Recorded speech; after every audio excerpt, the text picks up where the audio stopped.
Olá, gente. Bom dia. Tudo bem com vocês? É, Mais um dia aí na quarentena. Espero que todos estejam bem. Hoje, dia 23 de abril, né? Mês de abril já está acabando. E aí, hoje, na aula, a gente vai entrar sobre o nosso querido Código de Ética. O quarto código, né? O famoso. E para mim é o ponto alto da disciplina, né? É o momento importante. Geralmente, como eu falo para vocês, pensando na aula presencial, essa aula daria umas 2 aulas. Só que talvez a gente fique até um pouco mais, porque eu acho que como a gente está no momento de pandemia, tem surgido questões interessantes e talvez eu acho que vale a pena a gente ficar um pouco mais no código. Tenho pensado sobre isso. Não sei se não sei se a gente vai ficar efetivamente, mas vamos ver como vai andar isso. 2 aulas com certeza, porque é uma aula grande, tá? Vocês viram manhã e noturno que eu já coloquei as notas, né, da primeira atividade. No geral, as notas foram boas.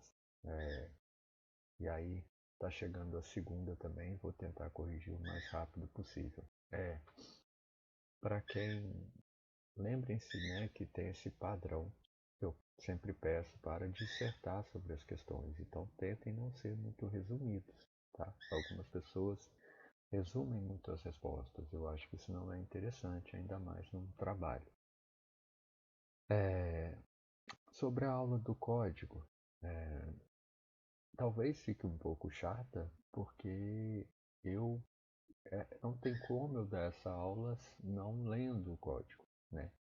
Então vocês vão ver que aqui eu coloquei os artigos do código, os preceitos, e eu vou ler. Algumas coisas ficaram de fora. Então não deixem de ler também o código para também colocar as dúvidas de vocês ou algo que eu não coloquei e que vocês acharam interessante. Tá bom? Opa, deixa eu ir para cá. Então, para início de conversa, né? Vamos começar. Eu copiei o código desde o início mesmo, né? Então, meu código está até aqui. Eu não peguei ele. Mas, eu não sei quando se ainda está assim. Acho que está. Quando a gente formava, né? E é até interessante, a gente está no momento de pandemia, né? A solicitação da carteirinha está sendo feita online, né? Para quem está formando agora, né? Na minha época a gente fazia solicitação, né, presencialmente, e aí ia lá e no dia que entregava a carteirinha tinha uma série de orientações, né? Tinha uma pessoa que dava uma série de orientações para gente e a gente recebia o código de ética. Era uma pastinha que tinha tabela de honorários, que talvez seja uma coisa interessante a gente discutir também, a tabela de honorários. E, e vinha o código de ética também. Não sei como é que está sendo agora, né? Estão mandando um material online ou se ainda existe essa pastinha. Na minha época era assim, 11 anos atrás. Então aqui, vamos ao código. Eu peguei o código desde o início, tá? Conselho Federal de Psicologia, no uso de suas atribuições legais e regimentais, que lhe são conferidas pela Lei 5.766, de 20 de dezembro de 71. Eu coloquei isso aqui só para mostrar quando que o CRP foi criado. Isso aqui tapeando é uma calopsita. Se alguém tem calopsita em casa, me explica o que leva uma pessoa a ter uma calopsita em casa. Porque o bicho indomável. Minha, minha esposa ganhou de aniversário. Isso é um cavalo de Troia, não é um presente que se dá. E aí, como eu ainda não tratei desse bicho chamado Pixinguinha, ele tá aqui piando, tá? Então vocês me desculpem, estou tentando ficar perto dele para ele não piar tanto. Né? Ainda é pia, ele é indomável esse bicho, tá? Então, o Conselho Federal foi criado em 71, né? Lembrem que o primeiro código é em 74. Então existe uma certa proximidade, né? Certa não, existe uma proximidade legal entre o Conselho, a criação do Conselho Federal de Psicologia e o primeiro código de ética de 74. Ok? 74, né? Ixi, agora me deu uma dúvida se é 74 ou 75. Essa informação eu não posso estar errado para vocês, né? Peraí. Isso não pode estar errado, né, gente? Ó, 75, viu? Esquece que eu disse. Primeiro código, 75. Ok? 4 anos depois da construção do nosso código de ética. Desculpa. Então, dizendo outra vez, primeiro código 75, primeiro código 75, segundo 79, terceiro 87 e agora esse nosso, o atual quarto código de 2005. Então vamos lá. Resolve. Artigo 1º. Aprovar o Código de Ética Profissional do Psicólogo, que foi aprovado quando, né? A partir de quando ele passa a valer, 27 de agosto de 2005. Que, se não me engano, é o dia do psicólogo. E é a partir do momento que passa a valer o quarto código, imediatamente é invalidado o terceiro código. Ele perde validade, né? Como toda lei. Então, agora, na apresentação do código, não sei se vocês perceberam, existe uma discussão sobre ética e moral e o que a psicologia quer com esse código, né? Então, dá sentido a um pouco aquele primeiro início da aula que muita gente achou enfadonha, em que eu mostrei a história da ética, que eu acho que se a gente pegasse aqui, eu acho que talvez vocês iam ficar um pouco perdidos nessa discussão, eu acho. Um código de ética profissional, ao estabelecer padrões esperados quanto às práticas referendadas pela respectiva categoria profissional e pela sociedade, procura fomentar a autorreflexão exigida de cada indivíduo acerca da sua prática. Então aqui já começa a história, né?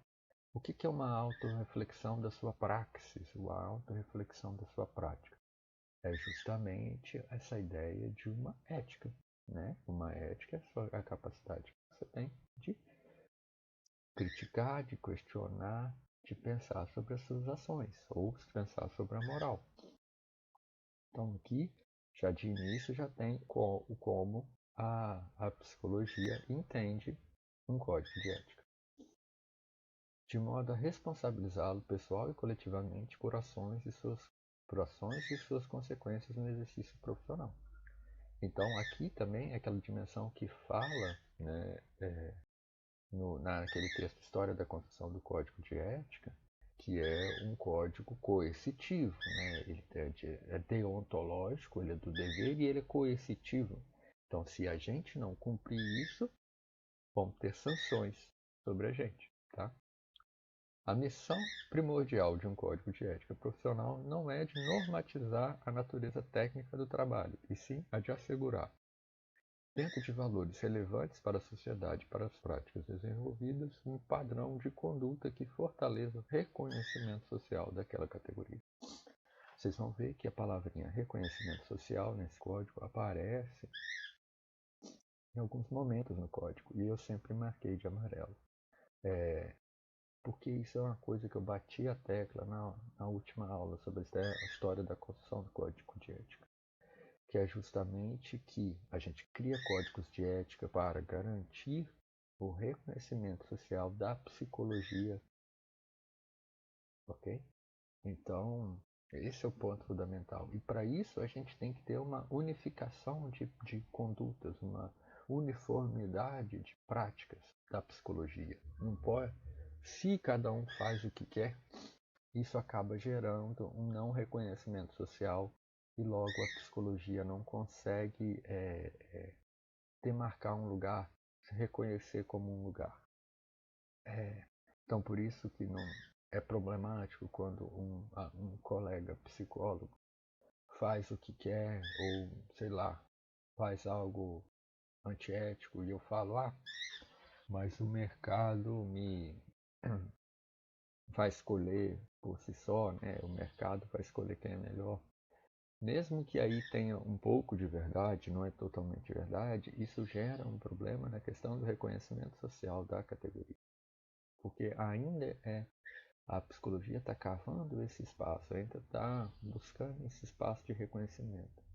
E se a gente afrouxa essa dimensão do psicólogo enquanto um profissional qualificado, essa padronização de conduta, se a gente afrouxa essa dimensão, isso tem claramente um prejuízo no nosso reconhecimento social. E o que isso quer dizer, reconhecimento social? Campo de trabalho, valorização do trabalho, né? Por que algumas profissões têm salários muito maiores que a gente, né?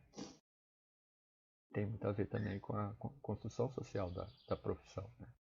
Aí as pessoas tendem a achar que, por exemplo, a psicologia vou pagar para conversar com meu amigo, por exemplo, ou para que vai existir psicologia no esporte, ou para que vai existir psicologia na assistência social, ou na escola, como é atual, né? Ora, só vai existir esse para quê se a gente tiver um código de ética que garanta uma uniformidade de práticas e condutas e que a gente consiga galgar esse reconhecimento social. Ok? Códigos de ética expressam sempre uma concepção de homem e de sociedade que determina a direção das relações entre os indivíduos. Traduzem-se em princípios e normas que devem se pautar pelo respeito ao sujeito humano e seus direitos fundamentais. Por constituir a expressão de valores universais, tais como os constantes na Declaração Universal dos Direitos Humanos, socioculturais que refletem a realidade do país.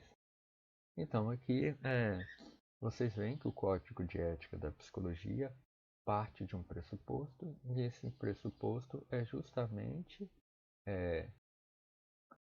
uma concepção de homem e de sociedade galgado nos direitos conquistados. E aqui está escrito, né? Uma das bases é a Declaração Universal dos Direitos Humanos, como a gente viu, feita no pós-Segunda Guerra. Gente, então, você, meu aluno, você, estudante de psicologia, que é contra os direitos humanos, que acha que é contra os direitos da LGBTI, né, que você entende que deve existir segregações numa sociedade, você tem sérios problemas com esse curso de psicologia. Tá? Porque veja o nosso quarto código, ele toma uma posição, a psicologia não é em cima do muro. Lembrem que ela está buscando ser uma psicologia brasileira. Tá? Então não tem essa de você falar que direitos humanos é direito dos humanos. Tá?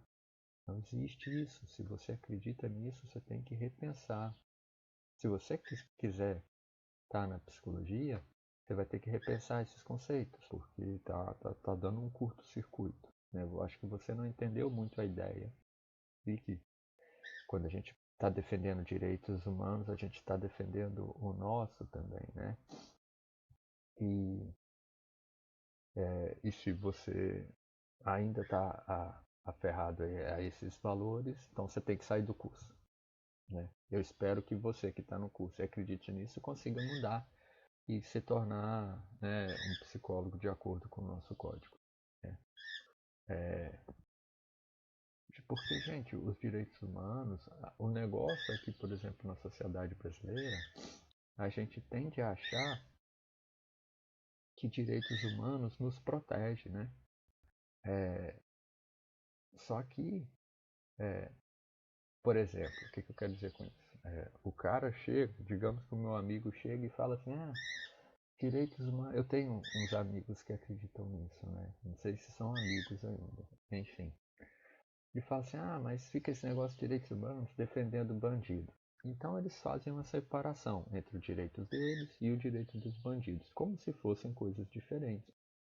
Só que o que ele não entende? Que essa lógica da exceção, bandido não vale os direitos humanos, essa lógica, por qualquer maneira, pode virar para ele, pode virar para mim, sabe? Então, se a gente não defende uma declaração universal dos direitos humanos, se a gente fica defendendo uma declaração parcial, a gente não percebe que essa parcialidade pode virar para a gente num mero jogo político. Imagina se falam que a partir de agora, isso é totalmente possível. Tem alguns países que falam isso. A partir de agora, professor que falar mal do governo vai ser preso. Isso pode acontecer, gente. É simples isso acontecer. A gente teve, né, vários retrocessos ali no nível escolar, né? Isso pode acontecer. Então, até um professor que é contra os direitos humanos não percebe o risco que ele corre. Porque não, se hoje tem uma camada que está na exceção, nada impede que amanhã essa camada aumente, colocando a gente mesmo no lado, né? Bom, então assim, aí aqui tem os direitos humanos, né? Socioculturais que refletem a realidade do país e de valores que estruturam uma profissão. Um código de ética não pode ser visto como um conjunto fixo de normas e imutável no tempo. As sociedades mudam, as profissões transformam e isso exige também uma reflexão contínua sobre o próprio código de ética que nos orienta. Isso é essa ideia que o código vai ser, com o tempo, o código também precisa ser aperfeiçoado, aprimorado. E aí geralmente a gente tem a criação de um novo código. Atualmente a gente tem várias criações de cartilhas, né, que nos auxilia na nossa prática. Depois eu vou colocar para vocês, eu tenho que lembrar, colocar lá no fórum para vocês, o site do CREPOP, que é onde tem essas cartilhas que me auxiliam na prática. Formei, vou trabalhar no CRAS, tem uma cartilha. Normas para o psicólogo que vai trabalhar no CRAS, vou trabalhar no hospital, tem uma cartilha, vou trabalhar no sistema judiciário, tem uma cartilha. Tá bom? Esse código de ética dos psicólogos é reflexo da necessidade sentida pela categoria e suas entidades representativas de atender à evolução do contexto institucional legal do país, marcadamente a partir da promulgação da denominada Constituição Cidadã de 88 e das legislações delas decorrentes.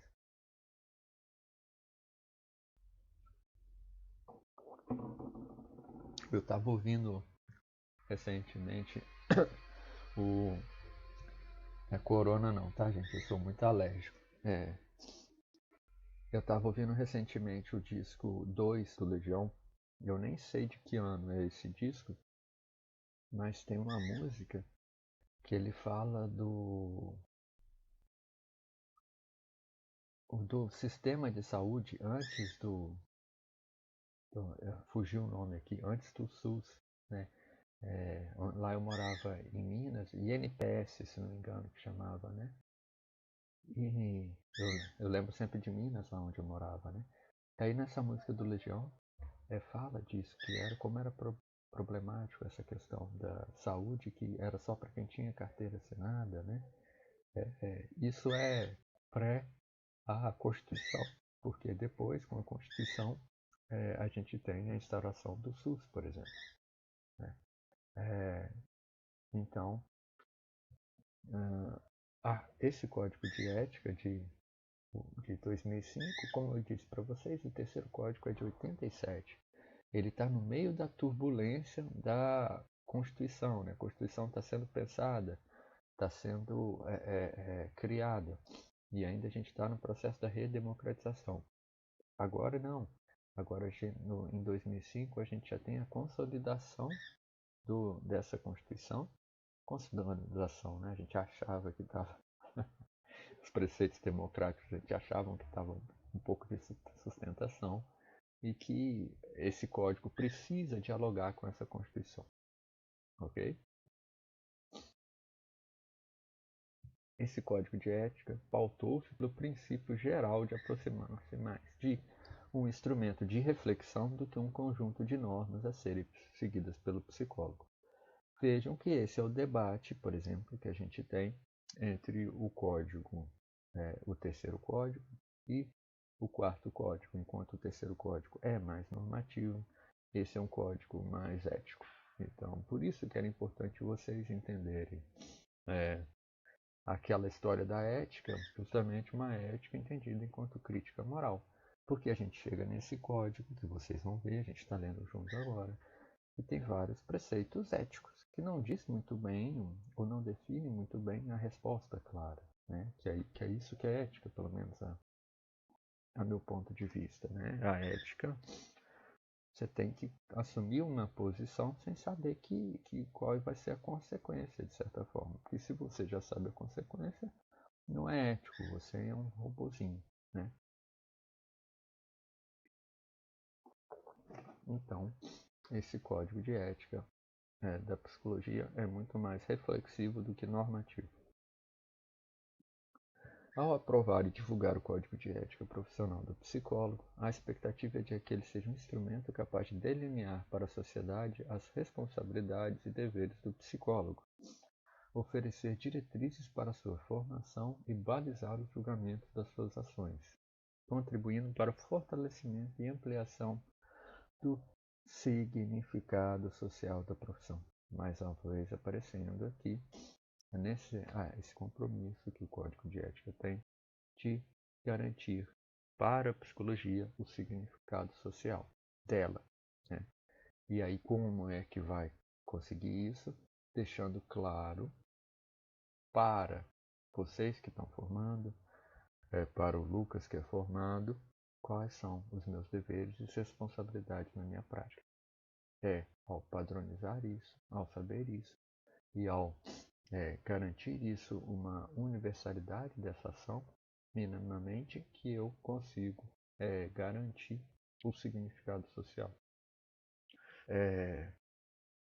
Isso a gente vê muito, né? Às vezes a gente vê profissionais que não são da psicologia exercendo coisas que só a psicologia poderia fazer, por exemplo, testes, né? E aí a gente sempre tem, o conselho vai em cima, o conselho coloca uma nota, o conselho esclarece. Porque sempre tem esse compromisso com o significado social, com a responsabilidade que a psicologia tem perante a imagem que ela quer passar. Entendeu? Pronto. Saímos da apresentação e chegamos nos princípios fundamentais, né? Primeiro, o psicólogo baseará o seu trabalho no respeito e na promoção da liberdade, da dignidade, da igualdade e da integridade do ser humano, apoiado nos valores que embasam a Declaração Universal dos Direitos Humanos. Mais uma vez aparece ela aqui. Por isso que a gente estudou ela, por isso que a gente estudou Kant. Ok? Tá ela aqui. É um princípio fundamental. É um alicerce do Código de Ética, um alicerce da psicologia brasileira. Se você não acredita nisso, você está com problemas de continuar no curso. Ok? A ideia é que você repense isso, tá? Porque veja a importância de como...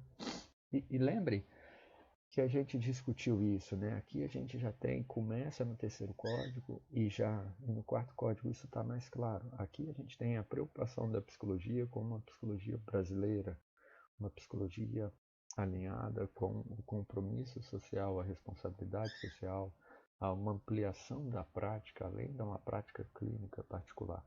E para conseguir isso, num país tão desigual, um país tão violento, só como tendo um pilar fundamental, que é a Declaração Universal dos Direitos Humanos. Por isso que a psicologia é totalmente contra qualquer tipo de violência. O psicólogo trabalhará visando promover a saúde e a qualidade de vida das pessoas e das coletividades e contribuirá para a eliminação de quaisquer formas de negligência, discriminação, exploração, violência, crueldade e opressão. Aqui, né, eu acho que é um complemento do primeiro, né, do primeiro princípio, que se a gente tem como base a Declaração Universal dos Direitos do Homem, não tem como a gente ser conivente com qualquer tipo de violência. E aí, por isso que a psicologia, e eu acho isso muito legal na psicologia, se posiciona sempre quando a gente tem, por exemplo, no atual governo, quando a gente tem falas que ferem os princípios fundamentais dos direitos humanos, ou ferem, ou quando o presidente tem declarações racistas, tem declarações sexistas, sempre o conselho coloca a voz, ele fala, ele se posiciona. porque ele parte do princípio que o psicólogo e o conselho, como entidade maior, nunca vai ser conivente com práticas de violência. Ok? O terceiro princípio. O psicólogo atuará com responsabilidade social, analisando crítica historicamente a realidade política, econômica, social e cultural. Olha ela aí outra vez a questão da responsabilidade social, né? A meu ver, né, o que quer dizer isso? O psicólogo atuará com responsabilidade social. É justamente ele saber é,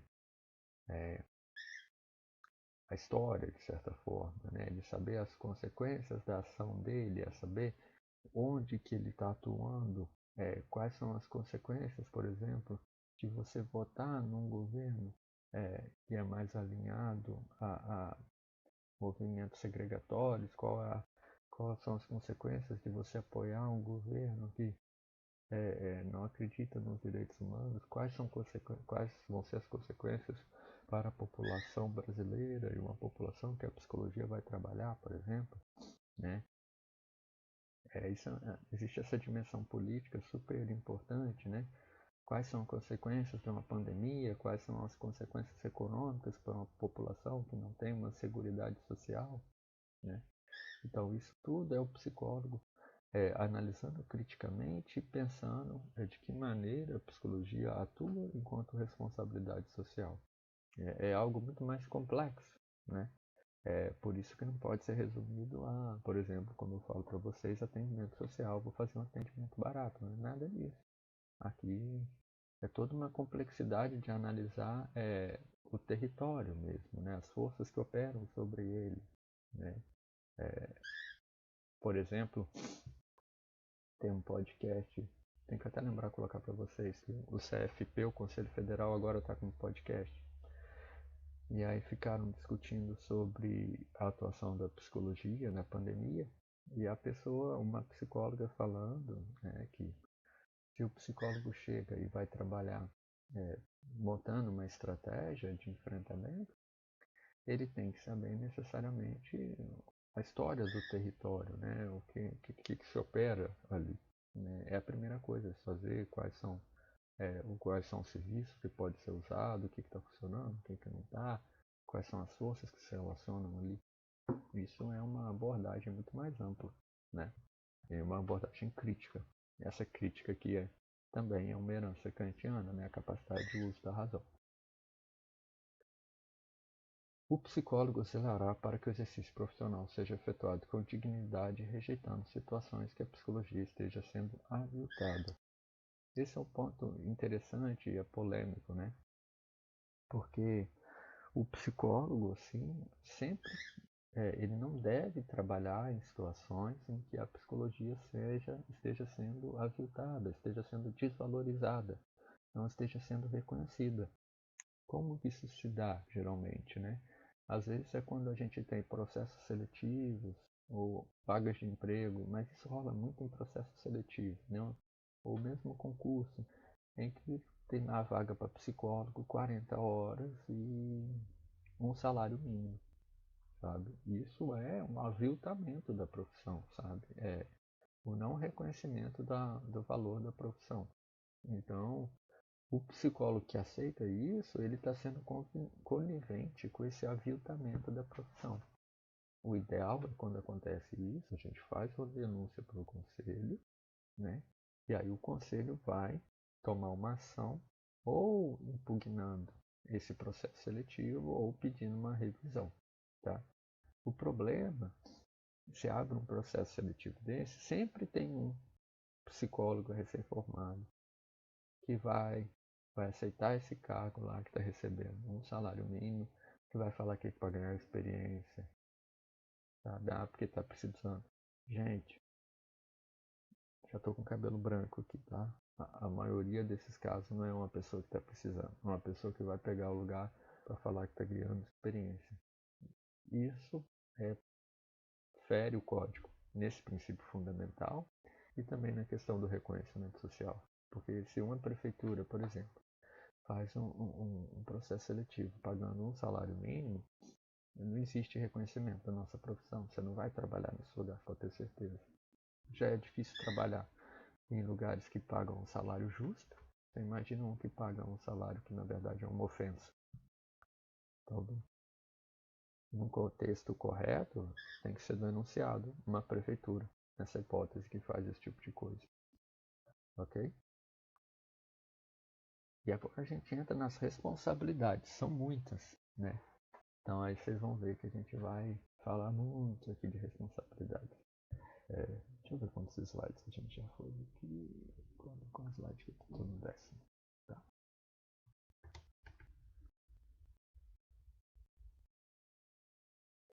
São deveres fundamentais dos psicólogos. Assumir responsabilidades profissionais somente por atividades para as quais esteja capacitado pessoal, teórica, tecnicamente. Isso então já está no artigo 1º, né? Eu acho isso uma beleza, uma salvaguarda fundamental. Pouca gente presta atenção nisso. Então, se eu estou trabalhando como psicólogo, chega uma pessoa no meu consultório e fala que quer um laudo, por exemplo, eu quero que você me dê um laudo para, sei lá, vasectomia, eu posso falar, não vou dar um laudo. Ah, mas você está me negando, você tem que fazer para mim. Não tenho. Se eu não me sinto tecnicamente capacitado, né, eu não tenho os instrumentos necessários para dar um laudo de vasectomia, por exemplo, o meu código me garante que eu não preciso atendê-lo, sabe? Isso é uma salvaguarda fundamental e que muita gente não sabe ou não usa, né? E aí isso te garante, né? E por isso que é uma posição ética, né? Não vai ter o conselho que vai chegar para você, você não tem condições de fazer essa prática, ou você tem.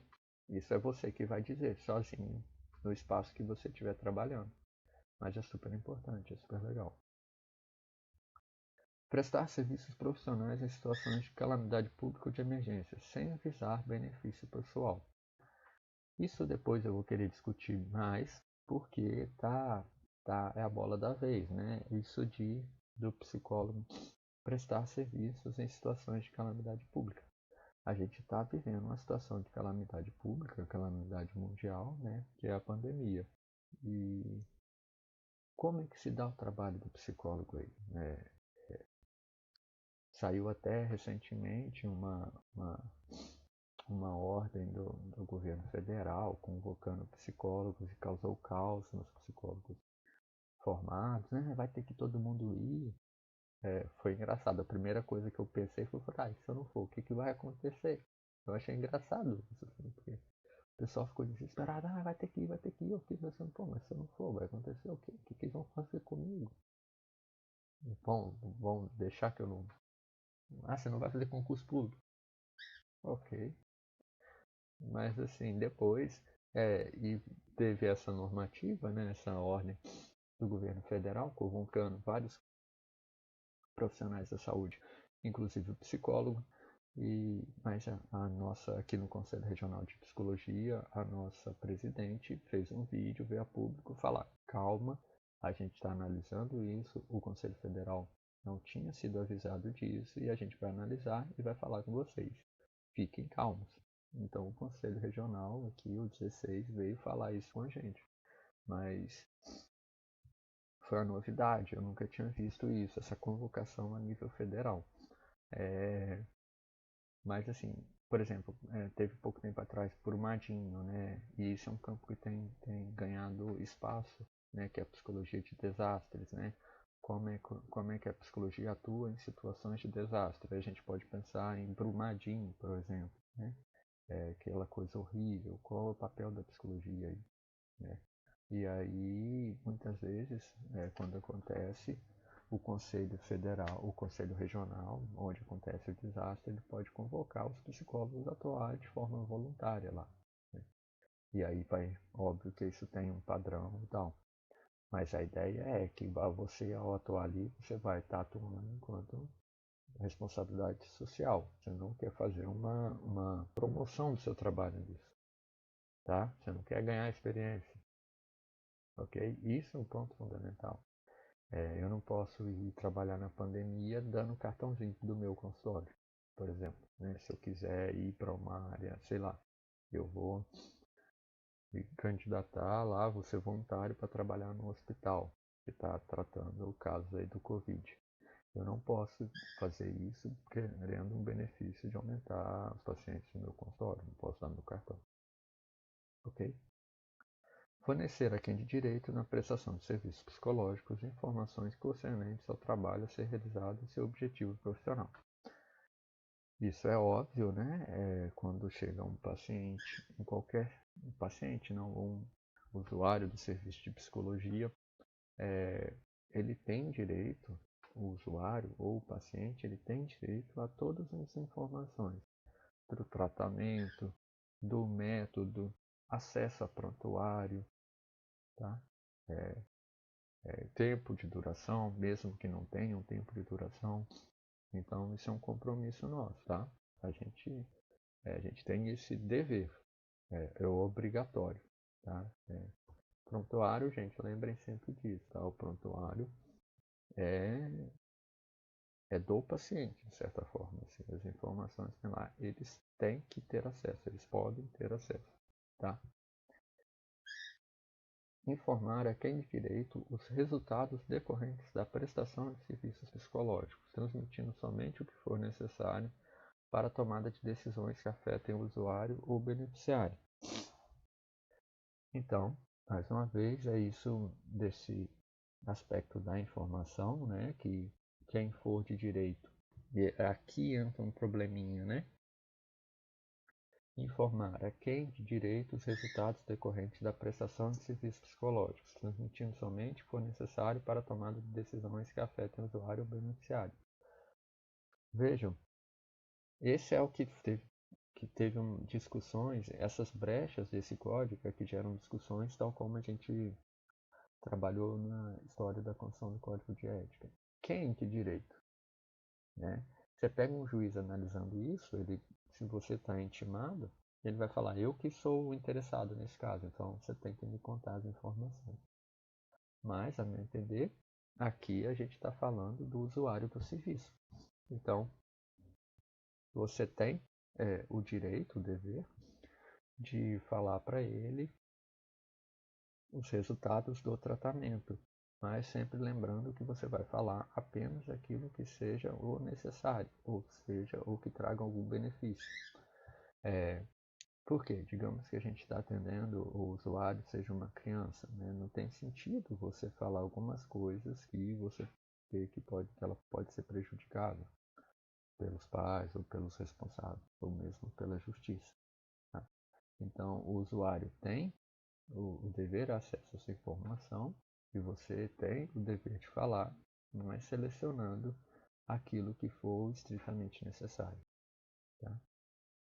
Orientar a quem de direito sobre os encaminhamentos apropriados a partir da prestação de serviços psicológicos e fornecer, sempre que solicitados, documentos pertinentes ao bom termo do trabalho. Então, aqui, a meu ver, isso aqui dialoga com isso que a gente só deve escutar a quem a gente se acha que tem condições de escutar, né? De certa forma, quem a gente está capacitado a atender ou a trabalhar, seja na psicologia do trabalho, psicologia do esporte, clínica, enfim. E aí, se você não se sente preparado para atuar nessa área, você vai fazer o encaminhamento e, ao fazer esse encaminhamento, muitas vezes é importante que você oriente tanto o usuário quanto o profissional que você está encaminhando a situação, a demanda. Tá? Isso também é um direito do usuário e um dever nosso. Tá bom?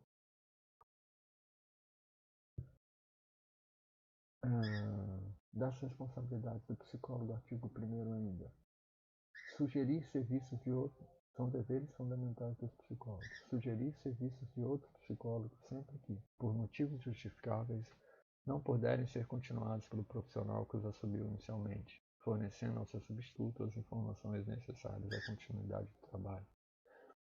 Digamos que você está trabalhando em uma clínica ou num hospital e por algum motivo você não vai continuar lá.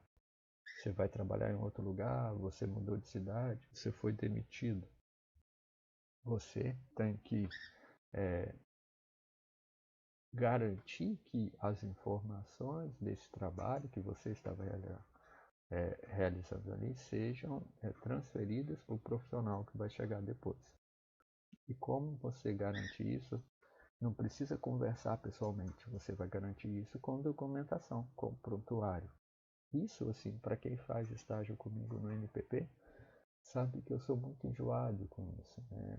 Quando a gente vai escrever o prontuário do NPP, eu sempre falo para a gente trabalhar com mais ou menos um parágrafo, né? Por quê?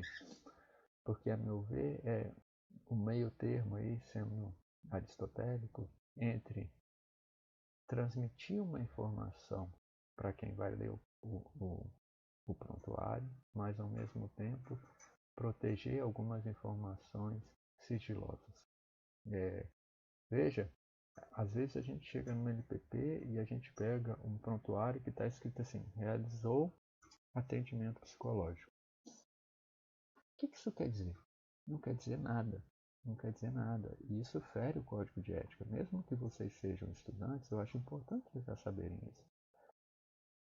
Vocês, por exemplo, enquanto estagiários do NPP, vocês têm que pensar que daqui a um ano vão ter outros estagiários que, ao pegar um prontuário, eles têm que saber minimamente o tratamento que foi feito, a condução do trabalho que foi feito. Ou mesmo se o paciente pedir esse prontuário para xerocar e para levar, já que às vezes ela quer fazer um tratamento particular em outro espaço.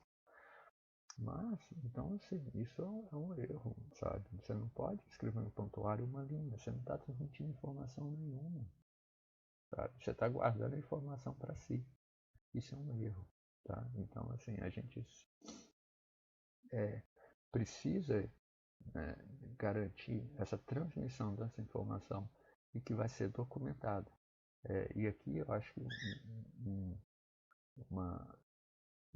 modelo perfeito disso são os prontuários.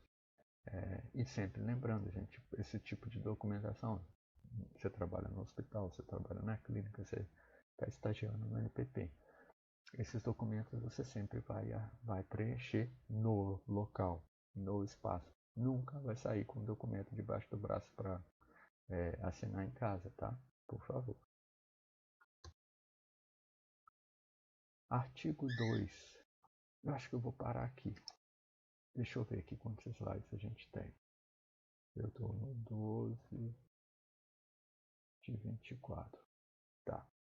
Eu acho que eu vou parar aqui, gente.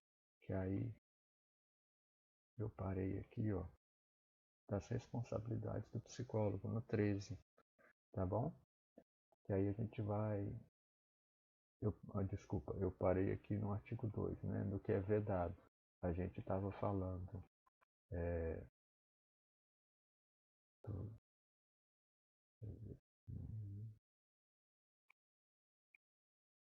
ó, a gente estava aqui falando dos deveres fundamentais, né? A gente começou falando dos deveres.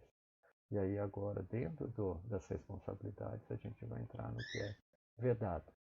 Mas aí eu vou parar por aqui. A gente continua depois. Lembrando que semana que vem vocês têm um feriado, então a gente se vê daqui a 15 dias. Tá bom? Se cuidem, tudo de bom para vocês.